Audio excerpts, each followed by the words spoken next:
Messieurs, dames, s'il vous plaît, on va, on va reprendre sans tarder la nouvelle table ronde consacrée à la mobilité. Je vais vous demander de bien vouloir vous installer.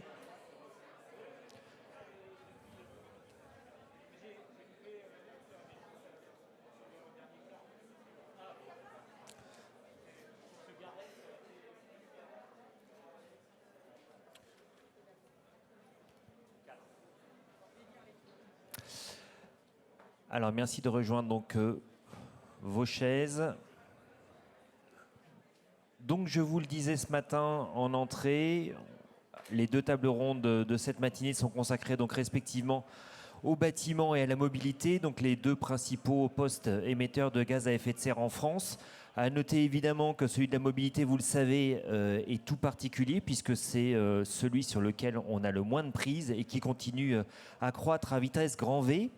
Donc l'impact écologique des transports, quelle solution pour réduire son impact? C'est la question à laquelle on va s'intéresser tout de suite. Et donc j'invite les intervenants à cette table ronde à venir me rejoindre. Donc il s'agit de Sophie Panonacle, qui est députée de la Gironde.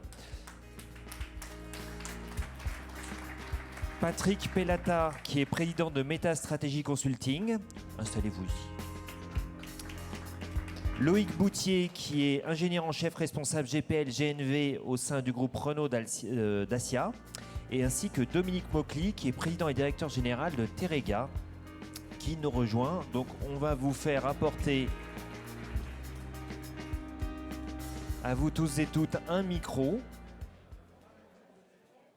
Micro préalablement désinfecté avec la petite bonnette qui va bien.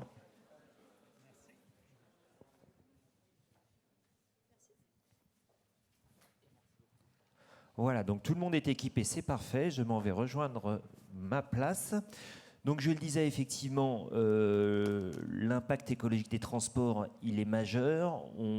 C'est encore l'un des seuls postes sur lesquels on a peu de prise et qui continue à augmenter à vitesse importante. Quand on parle de transport et de mobilité, on a vite fait évidemment de penser au transport particulier. Donc traduisez les voitures, puisque a priori tous autant que nous sommes ici, ou à de très faibles exceptions près, nous en utilisons tous. Et pourtant, ce n'est pas forcément l'un des principaux leviers sur lequel on peut agir. Mais néanmoins, je vous propose de commencer par cela, de voir avec Loïc Boutier. Donc, je le disais, vous êtes ingénieur en chef responsable GPL GNV au sein du groupe Renault Dacia. Alors, le groupe Renault Dacia, bon, il n'aurait échappé à personne qu'il est fer de lance en matière de véhicules électriques. Je pense notamment à la Zoé que tout le monde connaît et qu'on croise dans tous les quartiers de Paris. Néanmoins, c'est aussi du GPL et du GNV. Est-ce que vous pouvez nous expliquer comment est-ce que vous emparez de ce marché au sein du groupe? Oui, alors tout d'abord, en avant, je vais commencer par rappeler que le groupe Renault fait du GPL depuis plus d'une dizaine d'années, depuis de nombreuses années, que dans ce cadre-là, on a beaucoup progressé sur l'exploitation du gaz par lui-même, des progrès qui font qu'aujourd'hui, on arrive à une situation de faire plus de couple et plus de puissance sur le même moteur, quand il est en mode GPL versus son mode essence. Ça, c'est un premier point. Le deuxième point, on arrive à faire globalement en moyenne gamme le CO2 d'un diesel avec un GPL, ce qui est particulièrement intéressant en ce moment. Et par ailleurs, bon, je n'apprendrai rien à la filière gaz sur le fait que l'absence ou quasi-absence de particules avec un moteur qui fonctionne au gaz. Donc pour le client final, parce que finalement, le client, pour le véhicule particulier principalement, le client achète sa voiture, il regarde à son coût d'utilisation, et donc le fait d'avoir un GPL, ça lui permet d'avoir un coût d'utilisation qui est inférieur ou égal à un diesel, que ce soit en coût d'achat ou en coût d'usage ou de maintenance, hein, grâce au prix du gaz GPL en général. Bon, tout ceci, je ne parlerai pas de la qualité des produits, puisque de toute façon, c'est un dû au client, et c'est pour ça que je n'en parlerai pas plus. Après, pourquoi le GPL dans le choix Dacia, le groupe Renault d'une manière générale? Tout d'abord parce qu'en Europe, ça ne vous aura pas échappé, on a un réseau de distribution qui est en croissance, Depuis une dizaine d'années, on a à peu près 16-17% d'augmentation des stations à travers l'Europe. Et aujourd'hui, il y a plus de 33 000 stations GPL en Europe, même si à l'échelon de la France, on est plutôt stable à 1650 stations. Bon, à titre d'exemple, parce qu'on a quand même des résultats significatifs, l'Italie, qui est un pays traditionnellement utilisateur de véhicules au gaz, que ce soit GNV ou GPL, l'année dernière, on a vendu à peu près 40% des volumes de GPL vendus en Italie. Dans ce total, sur les 3 derniers mois, par exemple, Duster 50% des volumes de Duster plus de 50%, sont en GPL. Si je comprends bien, ce que vous dites, c'est donc que 40% des ventes que Renault fait en matière de GPL, enfin Renault Dacia fait, sont en Italie. Non, c'est 40% du MTM GPL au gaz en Italie qui est fait par le groupe Renault. D'accord. Et ensuite, un autre exemple, un Clio 5 qui a été introduite en fin d'année dernière, début de cette année, malgré le Covid, aujourd'hui fait un tiers de ses volumes en GPL, c'est-à-dire qu'elle fait les 2 autres tiers en essence et en diesel. Mais globalement, on voit des gros volumes qui sont assez importants. Et ceci, ça marche. Ça marche. On a les mêmes résultats ou les mêmes tendances dans beaucoup de pays d'Europe, même si les volumes de GPL vendus en Europe, dans le reste de l'Europe, sont un peu inférieurs à l'Italie, qui est vraiment le pays fer de lance en Europe. Bon, pour ce qui est de la France, bien évidemment, vous avez tous vu la publicité faite récemment sur le GPL. On pousse le GPL parce qu'on a une offre qui est vendue partout en Europe, donc autant la vendre en France aussi. Et dans le contexte actuel, que ce soit réglementaire ou sociétal, ça s'y inscrit très bien. Vous me dites si je me trompe, mais quand je dis on le fait parce qu'il faut le faire, j'ai l'impression que ça monte d'entrain. Non, croyez-moi, on s'en occupe. Non, c'est pas parce qu'il faut le faire.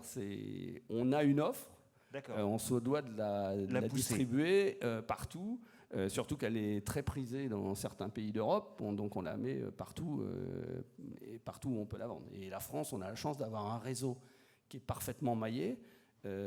Donc on peut aller dans une bourgade de 2000 habitants et avoir une station GPL, ce qui est quand même très intéressant. On a un très beau maillage en France sur le réseau, même si certains nous disent qu'il n'y a pas suffisamment de stations. Globalement, on est très très bien maillé.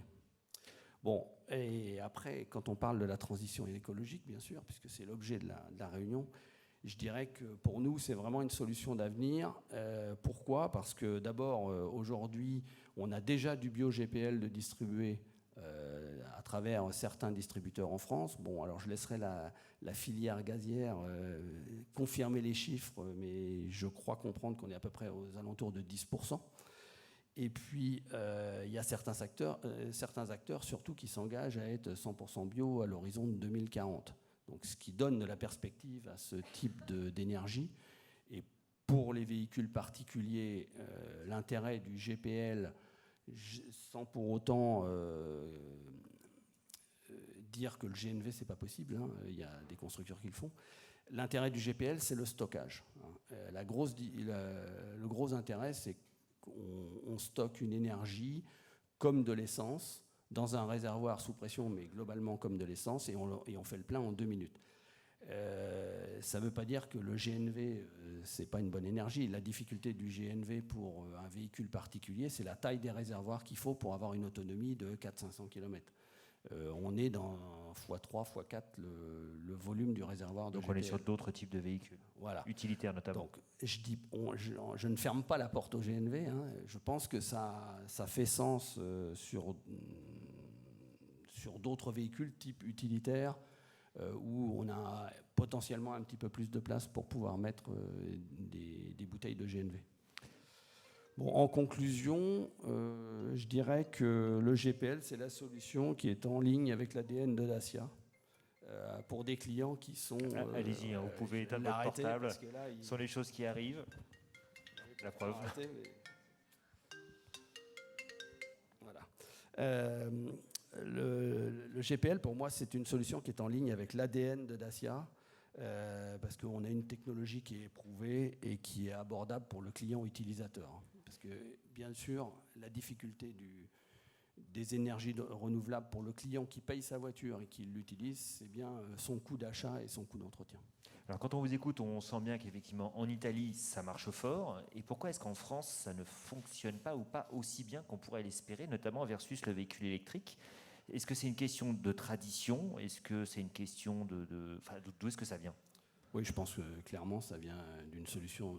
On a beaucoup poussé l'électrique en France, et puis deux, effectivement, par tradition, c'est pas une énergie qui est très développée en France, mais on voit que dès qu'on la propose à des clients et qu'ils ont le choix, les volumes décollent. Vous pouvez regarder les chiffres de cette année où on a commencé à faire effectivement un peu de publicité sur le GPL. On a multiplié par 17 ou 20 les volumes. En termes de coût, qu'est-ce que ça représente par rapport à un véhicule traditionnel, essence ou diesel? Le surcoût, d'une manière générale, c'est l'ordre d'idée, c'est entre 300 et 700 euros. Donc c'est pas significatif. Et c'est en pas termes de retour, c'est moins cher que le surcoût d'un diesel. et en retour sur investissement? Comme je disais, c'est moins cher qu'un diesel à l'usage. Donc en fait, il n'y a plus qu'à. Il n'y a plus qu'à. Bon, on va faire ça en sorte, effectivement. Merci pour cet aperçu donc, sur le véhicule particulier. Patrick Pellata, je le disais tout à l'heure, vous êtes président de Meta Strategy Consulting. Alors, on pourra rappeler que vous avez donc travaillé au sein du groupe Renault. Vous avez été conseiller d'Édouard Philippe, donc on va dire que vous avez une expertise, un œil aguerri sur toutes les questions de mobilité. Là, on a parlé des véhicules particuliers. Quel est, selon vous, le mix énergétique idéal, si vous me permettez l'abus de langage, pour tous les autres types de transport? Alors, ce qui n'empêche pas d'ailleurs que vous nous donniez votre avis sur la question du véhicule particulier. Et vous pouvez effectivement enlever votre masque pour prendre la parole. Oui, je vais reprendre un peu de recul parce que la révolution énergétique qu'on est en train de vivre, en fait, il s'agit d'arrêter ou de ralentir le réchauffement de la planète. Les chiffres du GIEC sont clairs. On a encore 600 gigatonnes de CO2 ou équivalent envoyés dans l'atmosphère, et on est à 1,5 degré. Ça veut dire que ça veut dire que si on ne se dépêche pas de commencer à descendre, ça ne le fera pas. Le GIEC donne, il faudrait être en 2030 à moins 55%. C'est d'ailleurs ce que la présidente de la Commission européenne est en train de dire aussi. Et ça veut dire que cette constante de temps, elle n'est pas dans la tête de tout le monde. Ça veut dire que les solutions magnifiques qui arrivent en 2050, on y sera. Et même on sera déjà au-delà. Donc il faut commencer maintenant et vite. Et ça, c'est un point, j'insiste, c'est un point essentiel, cette constante de temps et le fait qu'il faut commencer tout de suite à descendre les émissions de CO2 et manifestement le Covid, ce n'est pas la bonne solution pour le faire. Donc il faut de la technologie, il faut adapter les systèmes. Alors après, si on revient sur ce qui est en train de se passer aujourd'hui dans l'automobile en Europe, c'est intéressant. Il y a une norme qui a été décidée en 2000. Ça doit être 2012 ou 2013, quelque chose comme ça, qui disait 95 grammes de CO2 par kilomètre pour l'ensemble du parc automobile, les voitures. Le scandale Volkswagen est arrivé là-dessus. On était à peu près en ligne pour y arriver, à 117 grammes, il y avait encore un petit peu de chemin à faire, et pop, on est remonté à 121 grammes, et on est à 2 ans de l'échéance de 2021. Et là, il n'y avait pas d'autre solution, c'est ce que tout le monde a compris il y a 5 ans, il n'y avait pas d'autre solution que d'aller vite sur des solutions radicales pour les émissions CO2 qui sont l'électrique ou les biocarburants.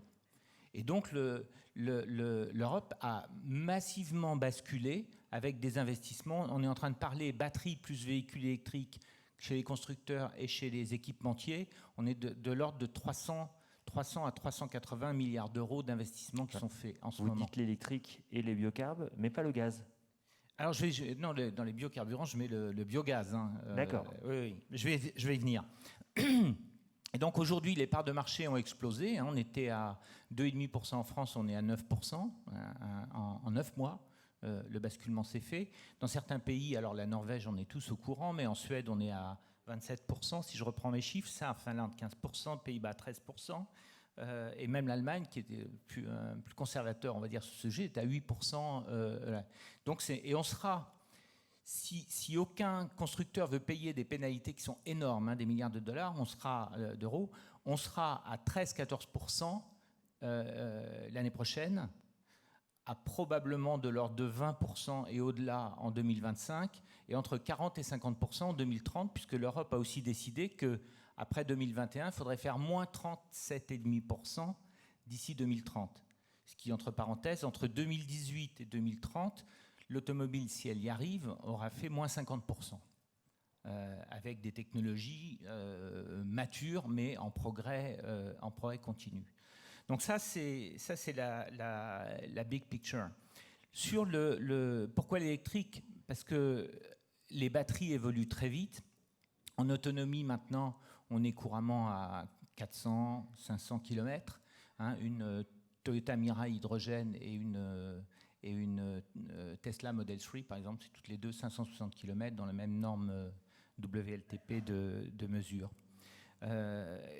Les densités massiques, les densités volumiques, le temps de recharge et le coût ont été divisés par 2 en 7-8 ans. Et ça s'est plutôt accéléré sur les 3-4 dernières années. C'est ça la raison pour laquelle ça a plus. Donc les constructeurs disent qu'il faut à tout prix que j'écroule mes émissions CO2. La solution qui va le plus vite, c'est celle-là. Alors, ils ne sont pas encore comme il faudrait l'être, en well to wheel, donc du berceau à la tombe et du puits à la roue, et puis ensuite le recyclage, etc. Mais ça viendra, et c'est pour ça qu'aujourd'hui tout le monde regarde ça aussi. L'électricité se présente bien, et les batteries aussi, puisque on écroule aussi l'empreinte CO2 des batteries. Alors les autres carburants, donc pour l'automobile, pour moi ça fait pas un pli, c'est vraiment parti comme ça. Il y a un inconvénient qui est le temps de recharge, mais les temps de recharge aujourd'hui sont en train de descendre sous de 20 minutes à la cellule, donc il faut que les chargeurs suivent, mais c'est, je dirais, d'ici 2025, ce sera en place. Par contre, pour la très longue distance, ça ne marche pas. Et donc, il va rester des véhicules probablement hybrides rechargeables qui permettent de faire les deux et qui font partie de cette évolution rapide aujourd'hui. Maintenant, si on passe sur les véhicules utilitaires légers... Juste avant que vous passiez sur les véhicules utilitaires, il y a une étude IFPEN qui a été publiée l'année dernière, juste au moment du congrès, je crois, d'ailleurs du gaz, qui évoquait le fait que les véhicules au gaz étaient un levier intéressant et mobilisable immédiatement pour abaisser les émissions de gaz à effet de serre, peut-être même plus rapidement que l'électrification. Quel regard vous portez sur cette étude ? Oui, le gaz, mon ancien collègue de Renault l'a déjà dit, le gros problème du gaz, c'est la densité et donc la taille des réservoirs. Ça ne rentre pas facilement dans une voiture. Je ne sais pas si vous avez déjà vu une architecture de la Toyota Mirai avec un réservoir à hydrogène. C'est énorme. Mais alors, même sans aller jusqu'à l'hydrogène, en parlant du GPL. Ah, le GPL, ça marche. Le GPL, pour moi, c'est une solution. L'inconvénient du GPL, c'est que ce n'est pas une rupture en termes d'émissions CO2, c'est une amélioration. Et donc c'est bien tout de suite pour faire un certain progrès, en particulier parce que c'est vraiment pas cher, et comme ça a été dit, ça intéresse les gens qui sont très contraints financièrement. C'est plus facile que d'acheter une voiture électrique. Même si on loue la batterie comme chez Renault. Maintenant, si je parle véhicule utilitaire léger, le grand problème, c'est la hauteur du plancher. Et c'est aussi une question d'architecture et de taille des réservoirs. Et c'est pour ça que, pour moi, les biocarburants liquides ont un avantage énorme, ainsi que les batteries. Et donc, je ne parierais pas gros sur un transfert massif des véhicules utilitaires légers. Alors après, il reste les camions, les bus, les cars. Et là, pour moi, il y a de la place. C'est pas compliqué, même si pour faire 1200 km avec un gaz, il faut quand même quelques mètres cubes, 3 mètres cubes si c'est de l'hydrogène, moins si c'est un biogaz. Mais on a de la place, on peut le faire. Et donc là, je pense que ça se fera. Et d'ailleurs, les prévisions de Bloomberg New Energy Finance, là, sur ce qu'ils appellent le poids lourd, on va dire, c'est effectivement dans l'ordre biodiesel par tranche de volume, hein, peut-être 35%, 40%, gaz, biogaz, électrique, pour ceux qui ne feront pas 1000 km, qui font de la livraison en ville, etc. Et enfin, hydrogène de 3%. À l'horizon de 2050, c'est leur prévision. Ça me paraît cohérent avec tout ce que je connais du sujet. Donc si je vous suis bien, pour les lourdes charges, pour les longues distances, là effectivement on commence à avoir un intérêt à utiliser le GPL et peut-être même le GNV. Enfin oui d'ailleurs, pardon, pas le GPL, le GNV. Oui, là je parle biogaz, hein, parce que si on toute cette transformation, on l'a fait pour une seule raison aujourd'hui, c'est pour réduire les émissions CO2, quoi. Hein, la neutralité carbone. Voilà. Et enfin, je n'ai pas parlé de l'hydrogène, mais l'hydrogène, alors d'abord, quand on l'utilise sous sa forme électrique à la fin, c'est pas un carburant, c'est un réservoir. C'est-à-dire et le gros problème, c'est qu'on passe de électricité, électrolyse, compression, pile à combustible, et on arrive enfin dans le moteur, on a perdu 70 à 75% de l'énergie.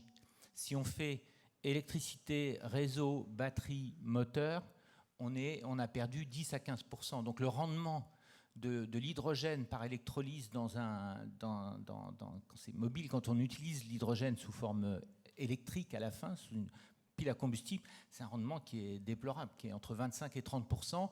Et c'est pour ça que, alors, vis-à-vis d'une voiture, d'un véhicule utilitaire léger, c'est pire que le gaz. Le biogaz, parce que c'est encore moins dense, donc il faut des réservoirs, malgré une pression à 700 bars, il faut des réservoirs encore plus grands. Et donc là, je le vois difficilement, sauf peut-être sur de la longue distance, mais là, il faut réfléchir système de production de l'électricité, c'est-à-dire si on avait de l'électricité en rab et des électrolyseurs pas chers, peut-être, je pense que la filière biogaz est meilleure. J'ai parlé très rapidement des biocarburants. Juste, à mon avis, à long terme, ils iront plutôt dans l'aéronautique. Parce que dans l'aéronautique, il n'y a pas d'autre solution. L'hydrogène, c'est une solution pendant très longtemps.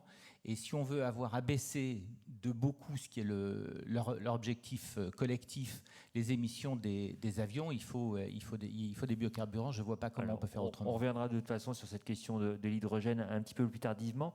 Vous évoquiez le fait qu'effectivement, les transports comme les cars, les transports en commun, les bus, ça fonctionne déjà également pour les transports de marchandises. Dominique Maucly, ce sont des thématiques qui intéressent les territoires et comment est-ce que ceux-ci s'organisent pour accompagner le développement de cette mobilité gaz ? En fait, effectivement, les territoires, ils ont déjà pris le virage du bio-GNV pour l'ensemble de leur flotte de bus, que ce soit bus et puis demain cars. Et ils ont fait ça dans le cadre d'un travail qui est un travail global. C'est-à-dire qu'on ne peut pas se poser simplement la question de la mobilité gaz sans se poser la question du verdissement de ce gaz. Et donc, les territoires, ils ont fait leurs études de potentiel de méthanisation. Et à partir de là, ils ont regardé, ils ont conclu qu'il y avait un potentiel pour passer l'ensemble des flottes bus et cars pour lesquelles ça répond tout à fait, même si je ne suis pas totalement d'accord avec ce qu'il vient de dire, parce que nous, on a une flotte, on est en train de placer toute notre flotte au gaz. Concrètement, nos utilitaires, ça marche très bien. On a eu 2-3 questions, mais ça marche très bien. Et même les véhicules individuels. D'ailleurs, je ferais bien un petit sondage. Qui est déjà monté dans un véhicule individuel qui roule au gaz ? Voilà, on est quand même chez les gaziers. Oui, on est quand même chez les gaziers, ça se sent. Hein. Ça se voit, parce que dans une salle normale, je ne trouve pas. Mais franchement, c'est quand même une motorisation qui est une motorisation impeccable. Et en plus qui est complètement disponible aujourd'hui et qui ne fait pas du tout de place à des batteries qui sont construites je ne sais pas comment et dont on ne sait pas exactement comment on va recycler tout ça. Alors pour revenir à votre question, donc les régions, elles ont eu une approche qui est... Patrick Pellata n'est pas d'accord avec vous. Ouais, mais on se battra dehors. Alors, juste pour revenir aux régions, en fait, les régions, elles ont vraiment eu une approche qui est une approche responsable, qui est de se dire effectivement, l'objectif final, c'est bien de réduire les émissions de gaz à effet de serre, c'est pas de plaquer une solution sur un truc pour dire c'est la bonne solution. Voilà, donc ce travail il a été fait. Si on prend la région Nouvelle-Aquitaine, par exemple, le potentiel de méthanisation a été établi, et sur cette base-là, ensuite il a été décidé de soutenir très largement le passage, et donc le passage des 50% des bus et des cars à ce type de motorisation. D'ailleurs, Françoise Coutan sera là cet après-midi. Alors, on m'a dit qu'elle serait là en visio, mais effectivement, je pense qu'elle aura l'occasion d'y revenir. Aujourd'hui, vous avez des chiffres à nous donner concernant effectivement cette part du nombre de cette flotte de bus et de cars qui sont passés au GNV, bio-GNV? En fait, ça dépend beaucoup des régions globalement, mais sur la région Nouvelle-Aquitaine, par exemple, sur la région que vous Nouvelle-Aquitaine, connaissez bien. on est aux alentours de 20%. Ce qui est déjà pas mal, parce qu'il y a un certain nombre de grandes villes qui ont fait ces choix. En Occitanie, la région de Toulouse, de la même manière, est déjà passée majoritairement au gaz naturel véhicule. Donc on a des villes qui le font très largement. En fait, le vrai sujet ensuite pour accompagner la mobilité des cars, ça va être les stations. Et là, sur les stations, on voit qu'on est très en retard. Tout à l'heure, j'entendais le nombre de stations sur le GPL. 1600, c'est ça, hein. Oui, alors on voit bien que c'est pour accompagner la mobilité voiture. Dans le cadre du passage de flotte importante au gaz naturel, on a aujourd'hui, si on est à 100 et quelques stations sur l'ensemble du territoire national, et dans certains territoires comme les Pyrénées-Atlantiques, il y a 0 station. Donc comment est-ce que vous voulez convaincre quelqu'un de passer à du gaz naturel véhicule si vous n'avez pas de station? C'est la raison pour laquelle nous, on a décidé d'y mettre un petit peu d'argent en association avec une société d'économie mixte, parce que s'il n'y a pas un tout petit peu de réseau, il n'y aura pas de solution. Oui, c'est la question que j'allais vous poser. Du coup, comment est-ce qu'un opérateur de transport de gaz comme vous contribuez à développer les solutions gaz dans les territoires? Vous mobilisez votre réseau ou vous en créez d'autres? On a essayé beaucoup de choses, mais quand on est opérateur de réseau, il y a plein de choses qu'on ne peut pas faire. Alors du coup, on est resté dans notre cadre. Et notre cadre, c'est d'être le partenaire investisseur, en tant qu'investisseur financier, de sociétés d'économie mixte qui ont envie d'implanter ce genre d'installation, mais qui ont envie de partager le risque. Donc avec elles, on fait quelques études de marché et on fait quelques financements. Ce qu'on a prévu, c'est d'en faire de 1 à 4 l'année prochaine. Voilà, donc on va rester très modeste. Mais il n'empêche que s'il y a simplement ces 4 stations qui arrivent dans les Pyrénées-Atlantiques, alors il y en a une de plus qui est prévue à Pau, là, donc il y en aura quelques-unes. Mais enfin, l'idée, c'est quand même d'accompagner ce mouvement. Donc 5 projets de stations. L'idée, on espère qu'il y en aura une douzaine quand même sur les Pyrénées. D'accord. Et donc l'objectif, c'est de fournir les bus, les cars, peut-être aussi les bennes à ordures? Ah non, oui, enfin, il faut que les bennes à ordures, les cars... Alors les bennes à ordures, on est sur la même problématique, c'est-à-dire ce sont des véhicules qui font dans la journée un certain nombre d'allers-retours et qui en fait partent d'un point fixe et retournent à un point fixe. Donc en général, pour la recharge de ces bennes à ordures qui est gérée par les municipalités, c'est relativement simple. Et c'est le moment, dans un certain nombre de municipalités, de les remplacer. Donc on peut les remplacer par de l'électrique, on peut les remplacer par de l'hydrogène, on peut les remplacer par du gaz. Nous, on pense aujourd'hui qu'entre l'électrique et le gaz, on doit être capable de fournir à peu près l'ensemble du parc de bennes à ordures à remobiliser dans les années qui viennent. Quelles sont, selon vous, les externalités positives qu'on peut attendre du déploiement de ces réseaux pour recharger ce type de véhicule? L'externalité positive immédiate, c'est en fait la cohésion des territoires. Parce qu'en fait, le biométhane, quelque part, même si celui qui est consommé par les bus ou par les flottes n'est pas celui qui est immédiatement produit là, parce qu'il va arriver par un réseau ou par une station particulière, globalement, ça fait quand même fonctionner l'ensemble d'un écosystème et autour des problématiques d'économie circulaire, et avec une vraie responsabilité des collectivités et des agriculteurs ou des fermiers de traiter l'ensemble de leurs déchets, de rentrer dans une démarche qui est positive. Donc en fait, on est sur... dans ma région, on optimise les émissions de gaz à effet de serre et en même temps, on crée de la cohésion globale puisque chacun s'occupe quelque part un petit peu des problématiques de l'autre. Une valorisation des savoir-faire régionaux, en somme.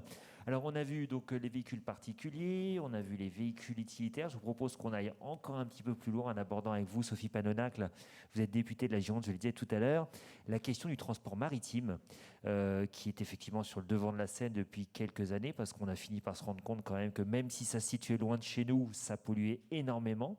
Vous vous êtes emparé de la question, notamment dans le cadre d'un rapport parlementaire. Est-ce que vous pouvez nous rappeler les préconisations, déjà ce que vous y avez identifié comme problématique et les préconisations que vous faites à différents niveaux, soit sur le transport maritime, donc en mer, soit la question évidemment portuaire qui là pour le coup est beaucoup plus proche de nous. Alors, merci de me donner la parole. Juste pour remettre un tout petit peu les choses au point, pardonnez-moi, mais le transport maritime pollue beaucoup. Il y a là aussi une image que l'on a du transport maritime qui n'est pas tout à fait vraie. Aujourd'hui, c'est uniquement 3% des émissions mondiales de gaz à effet de serre. C'est important de le préciser. Ce n'est pas rien, mais c'est 3%. Et en contrepartie, c'est 90% des marchandises qui transitent via le transport maritime. Donc il ne faut pas montrer du doigt systématiquement la pollution due au transport maritime. C'était pas mon propos. Hein. Bien sûr, mais voilà, parfois nous pouvons lire ça dans la presse ou l'entendre, donc c'est important de le préciser. Et également à préciser, je pense que c'est là aussi important, la communauté maritime travaille depuis de nombreuses années sur ce qu'on appelle cette transition énergétique. Parce que comme vous l'avez tous dit, il n'y a pas une solution aujourd'hui miracle au niveau de cette transition énergétique. Il y a le GNL, entre autres, pour le transport maritime. Il y a l'électricité. Ils s'en servent également, je vous expliquerai comment ensuite. Il y a l'hydrogène, et il y a un gros travail sur l'hydrogène actuellement. Et il y a aussi tout simplement le vent, parce que nous étions, il y a quelques dizaines, centaines d'années, la première flotte de commerce au monde grâce au vent, ne l'oublions pas, et le transport maritime revient à cette propulsion. Ça peut paraître anecdotique, ça ne l'est pas du tout aujourd'hui, croyez-moi. Donc, un gros travail de la communauté maritime sur l'ensemble de ces propulsions, différentes propulsions.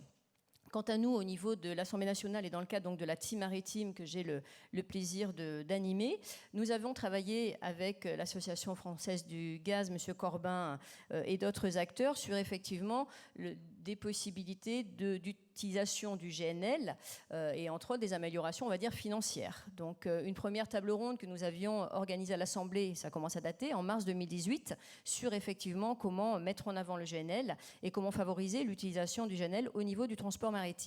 Ces tables rondes ont abouti à le vote d'un amendement sur le suramortissement dans le cadre du GNL, donc c'était une avancée intéressante. Nous avions également travaillé sur l'amélioration de la taxation par rapport au bio-GNL, amendements qui ont été défendus, qui n'ont pas été adoptés. Donc en tant que rapporteur affaires maritimes pour avis au niveau de la Commission développement durable et aménagement du territoire, peut-être cette année pourrons-nous réussir à faire adopter un tel amendement, à voir. Les auditions commencent aujourd'hui, donc on a un travail dans le cadre du PLF.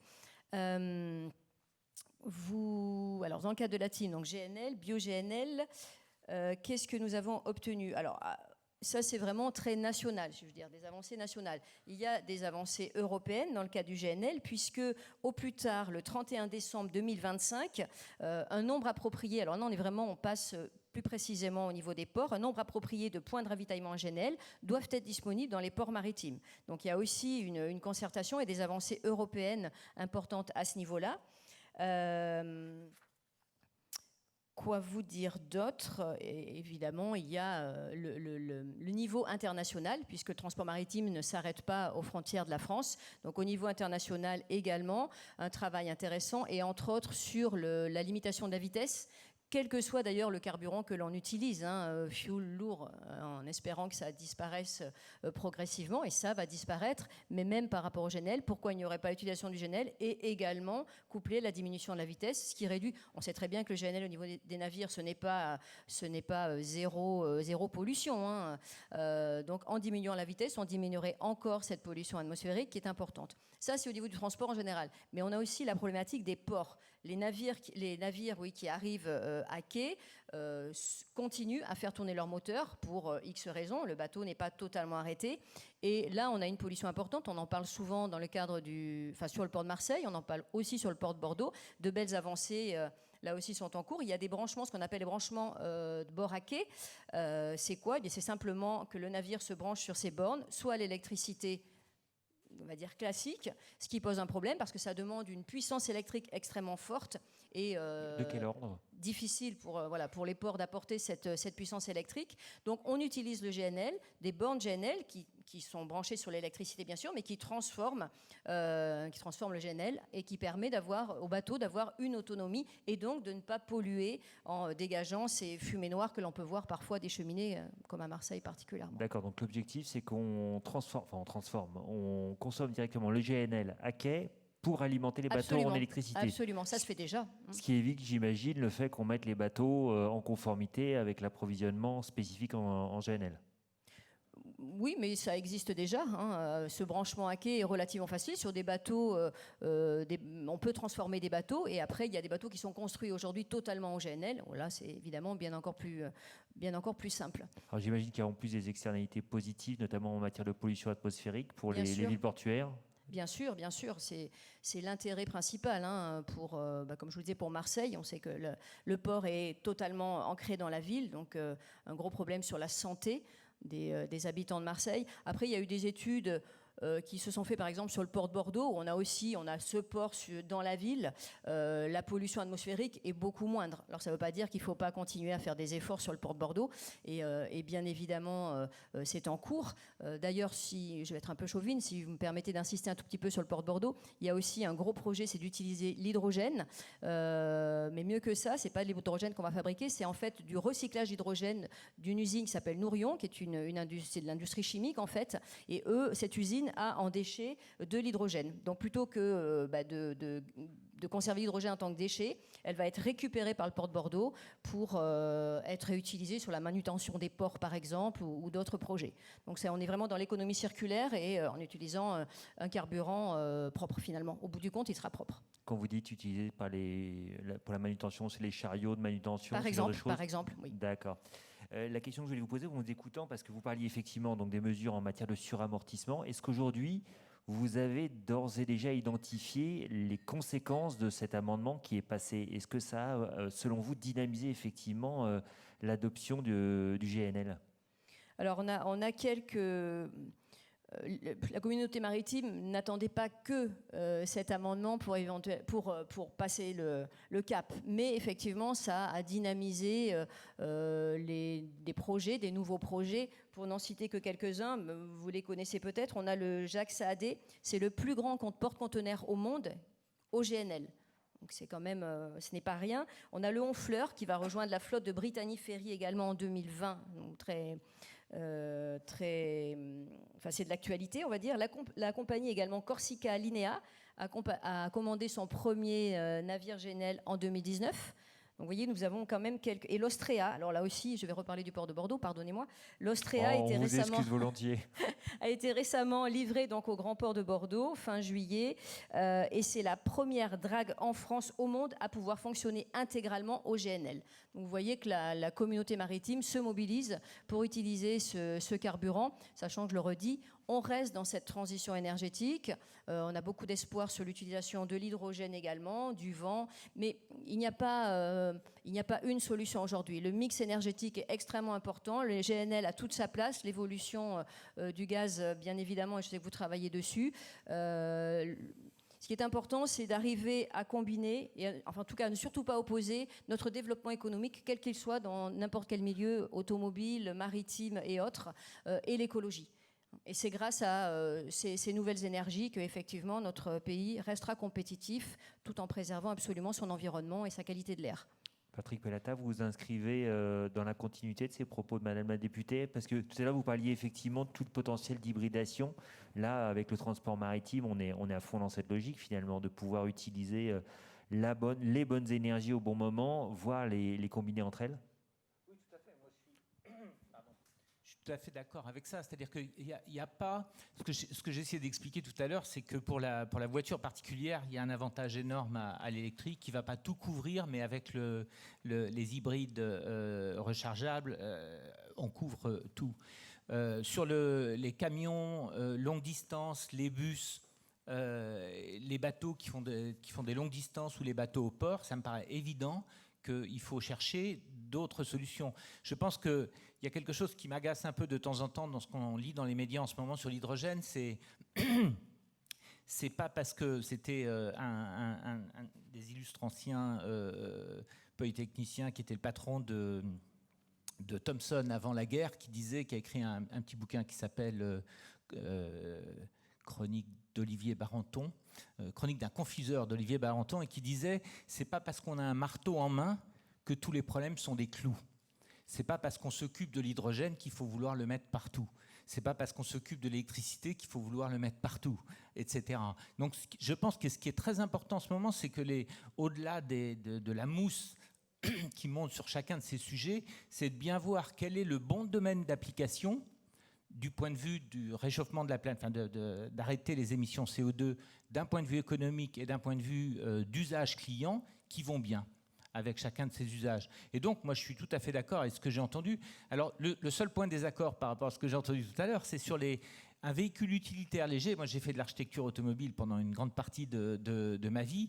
Ce qui est très important pour les véhicules de livraison, c'est ce que c'est essentiellement, c'est la hauteur du plancher. Si vous mettez des gros réservoirs en dessous, le plancher, il monte et c'est plus pareil. Voilà pourquoi je dis que sur les véhicules utilitaires légers, j'entends Trafic, Master et leurs équivalents chez Mercedes ou Peugeot, ce sera plus dur. Parce qu'il faut beaucoup de petits réservoirs et ça commence à peser lourd et coûter cher, quoi. Voilà. Mais sinon, sur le reste, je suis complètement d'accord. Il faut savoir aussi qu'il y a des alternatives technologiques qui se développent. On parle de l'autoroute électrique avec des patins là, qui suivent, qui sont ou par recharge par induction, qui sont aussi des solutions qui pourraient servir sur la longue distance, probablement plus pour les voitures que pour les camions.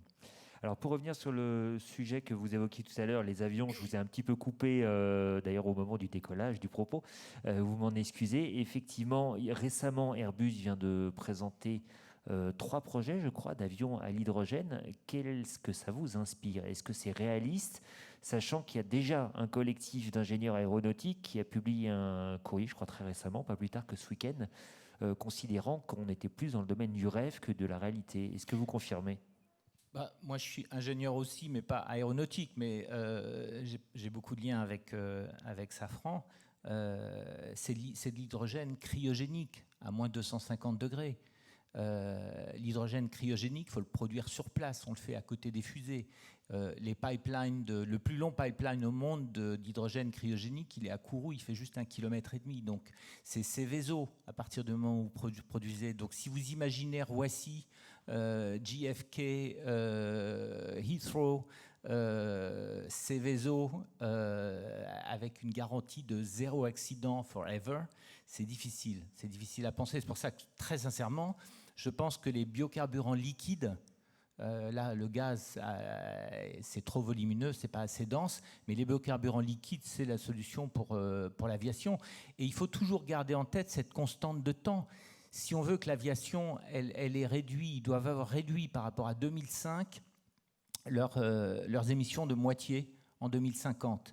Comme le trafic jusqu'à Covid, on ne sait pas comment ça se passera après, mais jusqu'à Covid, c'était une croissance. Ça les amenait à devoir réduire les consommations, les émissions de CO2 de 90%.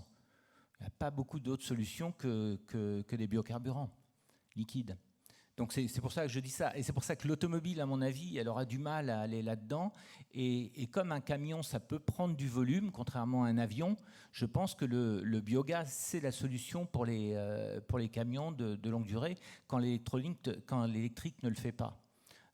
Et je pense que ces deux solutions-là, alors en plus, le gaz, on sait qu'on s'est hybridé des moteurs à gaz, on s'est encore gagné par rapport au bilan qu'on a aujourd'hui. Donc c'est une solution qui a du potentiel, qui a pour l'instant été, on va le dire très vite, pas vraiment exploité. Et ça me permet de revenir sur un dernier élément qui était très présent dans le débat précédent. Il faut donner de la visibilité. Il faut donner pourquoi il y a 340 milliards d'euros investis sur les batteries, les composants électriques et les véhicules électriques en ce moment, parce que l'Europe, quand elle a mis 95 grammes et on se fout du scandale diesel, vous devez y arriver, sinon vous payez, c'est de l'ordre du milliard d'euros à payer par chaque constructeur. Donc, c'est clair, et on a une visibilité jusqu'à 2030, qui va peut-être être un peu sévérisée. Ça donne le temps de faire les investissements, d'adapter la technologie, de continuer à l'améliorer, de créer des usines de batteries en Europe, pas seulement en Chine, c'est déjà fait massivement, et j'espère qu'il y en aura au moins 2 ou 3 en France aussi. Et donc, ça donne cette visibilité. aujourd'hui, ça a été dit dans les débats ce matin, il n'y a pas de visibilité sur le biogaz dans les transports. Et ça, c'est pas bien. Ça, c'est une bêtise, c'est clair. Il faut pour que les investissements... En gros, pour aller très vite, aujourd'hui, quand on met du gaz dans un moteur, on ne se fatigue pas à refaire des mises au point moteurs super sophistiquées. Pourquoi ? Parce qu'il n'y a pas des gros volumes. Et donc, si on faisait en hybridation et les mêmes efforts qu'on fait sur le diesel ou sur l'essence, je pense que ça porterait. Mais pour ça, il faut de la visibilité. Il faut qu'il y ait un marché clair. Et cette visibilité, aujourd'hui, elle n'est pas là. Et très franchement, je pense que c'est une bêtise. Loïc Boutier, vous confirmez, c'est ce qui manque aujourd'hui au développement du gaz au développement de la mobilité gaz, notamment dans les véhicules particuliers, de la visibilité. Oui, c'est clair. Contrairement à ce qu'il peut y avoir en Italie où c'est plus clair. Disons qu'il y a eu une tradition en Italie, donc ça aide. Mais quand on raisonne à l'échelon européen, comme nous l'avons fait sur le GPL par exemple, il y a 10 ans, on faisait des moteurs qui faisaient 4% de moins de puissance et de couple en GPL qu'en essence. Aujourd'hui, on sort un moteur dont l'annonce sera faite demain dans la nouvelle Sandero. Clairement, il fait 10% de plus de puissance et de couple. Intéressant. Avec le même moteur, donc dans la même voiture. Sophie Panonac, oui, vous souhaitiez ajouter quelque chose ? Avant qu'on donne peut-être, on fasse passer le micro dans la salle. Ça marche, oui, c'est bien. Juste rajouter un point concernant le plan de relance dont tout le monde, bien évidemment, a entendu parler. Par rapport au maritime, il y a quand même 200 millions fléchés sur le verdissement des ports. Verdissement des ports, c'est quoi ? C'est des bornes d'électrification à quai, c'est aussi des points d'avitaillement GNL. Donc je crois que vous avez votre part, on va dire, de travail à faire et accompagner les ports pour les aider à porter des projets de verdissement. C'est extrêmement important. Allons chercher tous ensemble cet argent. Et un tout dernier point, si vous le permettez, cette transition énergétique de manière générale, gaz ou autre, si je puis dire, c'est aussi création d'emplois aujourd'hui parce que de nouvelles filières. Donc là aussi, ne passons pas à côté. Je crois que l'emploi de manière générale et l'emploi maritime plus particulièrement, je prêche pour ma paroisse, mais c'est aujourd'hui 400 000 emplois. On a un objectif d'1 million d'emplois en 2030. Ce million d'emplois, ça passera aussi par la transition énergétique et donc par vous, acteurs privés. Merci. Je pense que les emplois, en ce moment, tout le monde, effectivement, souhaiterait en créer plus que jamais, je pense. Un colloque national, si ça vous intéresse, le 8 octobre, à suivre en direct. Là, je fais ma pub. Colloque national sur le maritime. Sur l'emploi maritime, en direct sur Facebook. Donc 7 octobre, 8. Fuite de méthane, 8 octobre, colloque sur l'emploi maritime. Alors, donc, nous avons des bras qui se... Voilà, un bras qui s'est levé ici, par là également. Oui, là, il faut garder son masque quand vous posez la question, effectivement. Bonjour. Par contre, vous pouvez vous lever, comme ça on vous entendra encore mieux. Ouais, bonjour, Benoît Barbedette, je suis journaliste Mustang Cities. Moi j'ai 3 points, vite fait.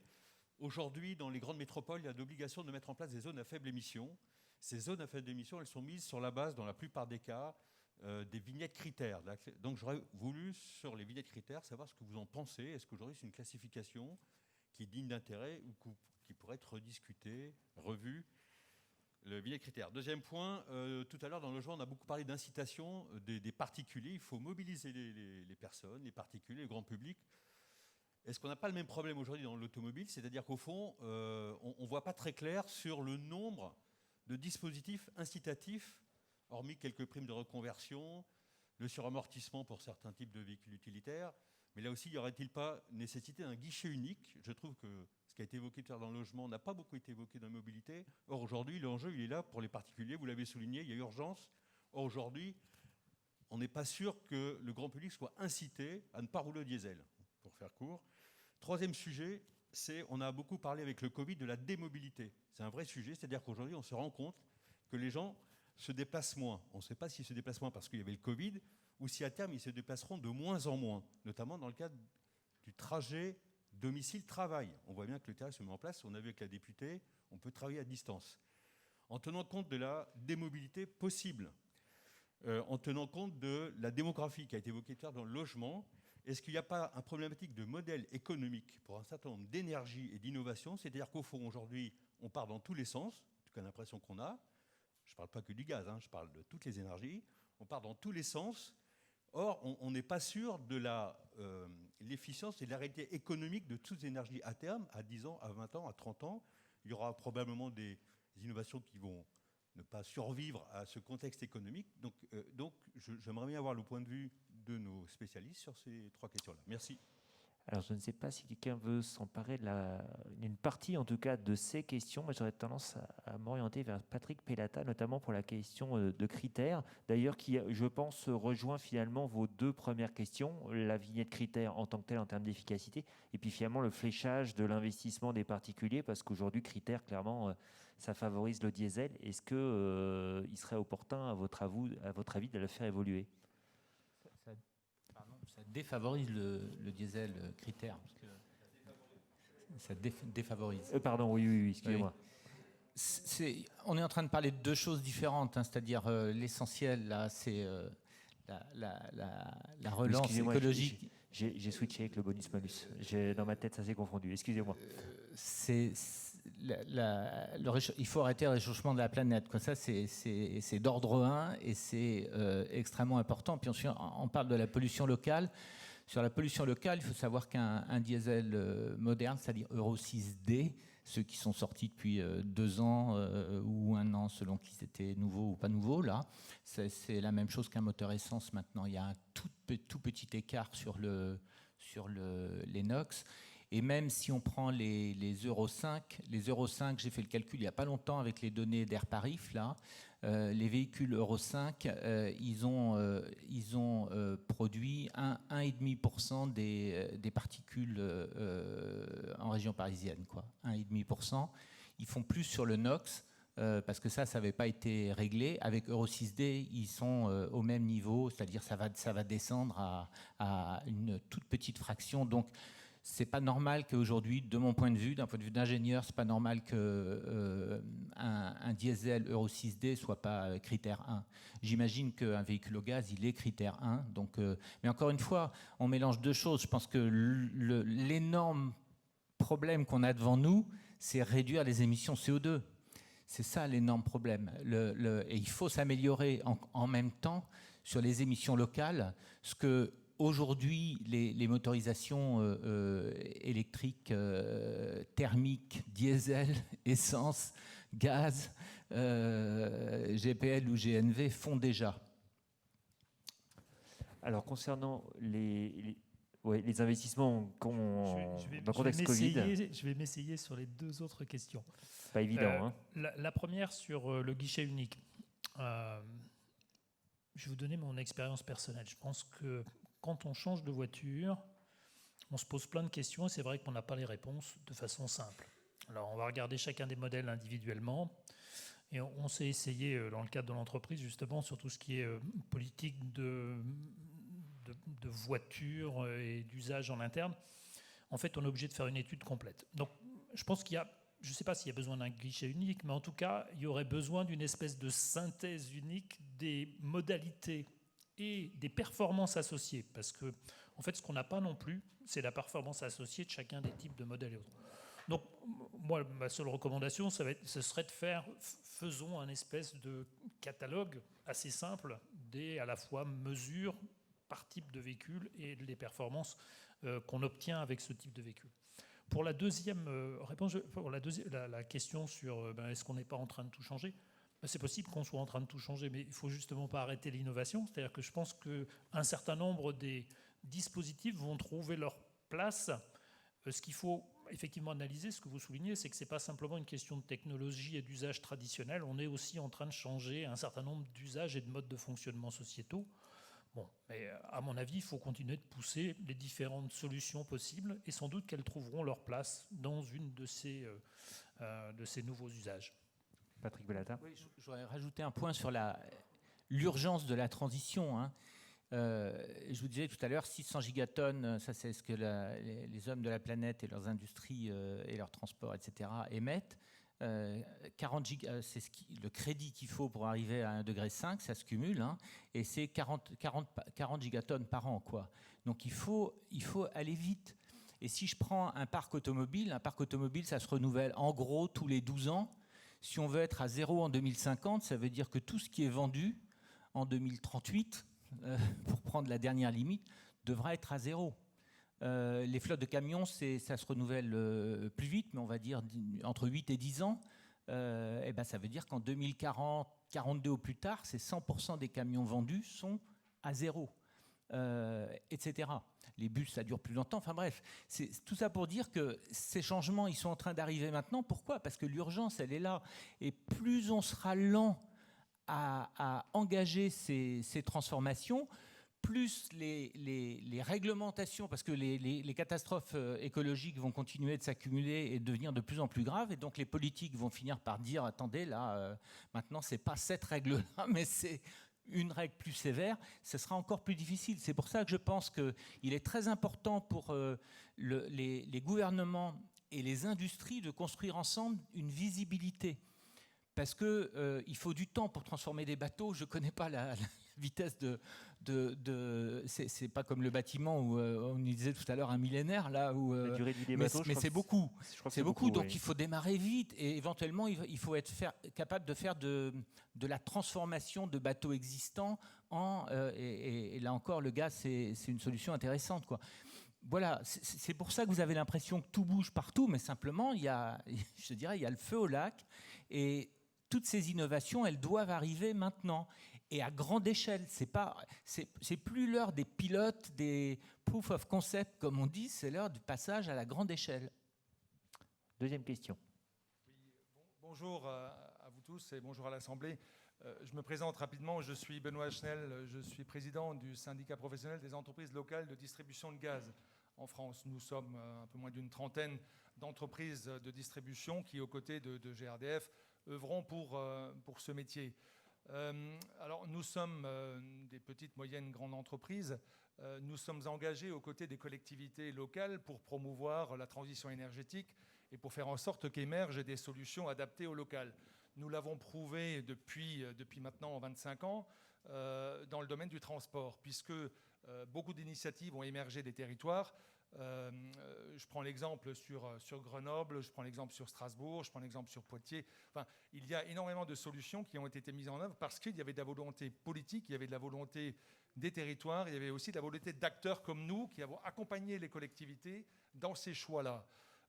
Du moins, c'était le cas pour Colmar. Moi, je suis par ailleurs directeur général d'une société qui s'appelle Vialis, qui est fournisseur d'énergie, distributeur électricité et gaz, mais aussi dans les télécoms. Et nous venons, il y a quelques mois, de mener une enquête sur le territoire pour voir quels étaient les freins ou quelles étaient les motivations des transporteurs, des autocaristes, etc. etc. Et je rejoins tout à fait ce que vous avez dit. La visibilité n'est pas au rendez-vous pour que ces acteurs prennent des décisions, et des décisions structurantes. Des décisions qui vont permettre à faire émerger des stations. Notre objectif à nous, c'était de voir en tant que distributeur de gaz où positionner une station de chargement de GNC par exemple et comment motiver les acteurs. Pour l'instant, c'est resté lettre morte. Alors je suis très content de voir des fabricants, des transporteurs, des transporteurs aussi s'engager dans cette mobilité au gaz. Par contre, ce que je souhaitais souligner aussi, c'est que des acteurs comme les entreprises locales de distribution, elles doivent aussi avoir de la visibilité. Et je reviens 30 secondes sur un sujet qu'on a rapidement abordé ce matin. Je termine. Vous deviez poser une question, je vous rappelle. Ma question, elle avait trait à la visibilité et aux aspects fiscaux tels qu'ils émergent pour donner justement cette visibilité. Par contre, je voulais terminer sur un point qui était la remise en cause potentielle du modèle des entreprises locales de distribution que nous sommes si le seuil d'assujettissement au C2E passe de 400 à 100 gigawattheures. C'est mortifère pour nous. Nous ne pouvons pas accepter cette perspective-là. Nous avons répondu à la DGEC qui a mené une enquête actuellement et qui est en consultation sur le sujet. Nous participons à la transition énergétique de nos territoires. Il n'y a pas de distorsion de concurrence puisque tous les acteurs fournisseurs bénéficient de cette exonération. Et voilà, nous sommes tout à fait ancrés dans nos territoires respectifs pour faire en sorte qu'émergent des solutions. Par contre, il nous faut, à nous, de la visibilité et il ne faut pas que nous soyons remis en question par des choix qui visent d'autres acteurs, et notamment dans le domaine de l'évolution vers la 5e période des C2E. Voilà, merci de votre écoute. Bon, il n'y avait pas vraiment de questions, mais je pense qu'on a compris que vous souhaitiez effectivement de la visibilité, et je pense que personne ne sera contre. Joël Petsac.